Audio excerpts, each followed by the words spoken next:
Chalissery government higher secondary സ്കൂളിലെ little Kites unit വിദ്യാർത്ഥികൾ robotic സാങ്കേതികവിദ്യ ഉപയോഗപ്പെടുത്തി നിർമ്മിച്ച സൃഷ്ടികൾ ശ്രദ്ധേയമാകുന്നു.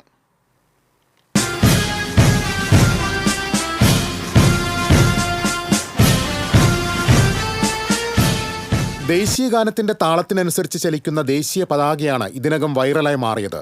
9ാം ക്ലാസ്സിലെ വിദ്യാർത്ഥികളുടെ ഈ പ്രവർത്തന നേട്ടം KITE's chief executive officer K Anvar Sadath ഫേസ്ബുക്കിൽ പോസ്റ്റ് ചെയ്തതോടെ നിരവധി പേരാണ് അഭിനന്ദനവുമായി രംഗത്തെത്തിയത്. മാലിന്യ സംസ്കരണത്തിനായി അൾട്രാസോണിക് സെൻസർ ഉപയോഗിച്ച് നിർമ്മിച്ച സ്മാർട്ട് വേസ്റ്റ് ബിന്നും പുതുമയായി. കൈ അടുത്തെത്തുമ്പോൾ സ്വയം തുറന്ന് മാലിന്യം സ്വീകരിക്കുന്ന രീതിയിലാണ് ഇവ നിർമ്മിച്ചത്. ഹരിതമിഷന്റെ മാലിന്യമുക്ത നവകേരളം പദ്ധതികൾക്ക് മാതൃകയാക്കുവാൻ കുട്ടികൾ നിർമ്മിച്ച സ്മാർട്ട് ബിന്നുകൾക്ക് കഴിയും. ലിറ്റിൽ കൈറ്റ്സ് അധ്യാപകരായ സന്തോഷ്, സ്മിത എന്നിവർ നൽകിയ മാർഗനിർദ്ദേശവും പ്രോത്സാഹനവുമാണ് ഈ വിജയങ്ങൾക്ക് പിന്തുണയായത്. 2018-19 വർഷം പാലക്കാട് ജില്ലയിൽ മികച്ച 2ാമത്തെ യൂണിറ്റിനുള്ള പുരസ്കാരം നേടിയ ചാലിശ്ശേരി സ്കൂൾ റോബോട്ടിക്സ് വിദ്യാഭ്യാസത്തിന്റെ സാധ്യതകൾക്ക് മികച്ച പ്രോത്സാഹനമാണ് നൽകുന്നത്. TCV news, Kunnamkulam.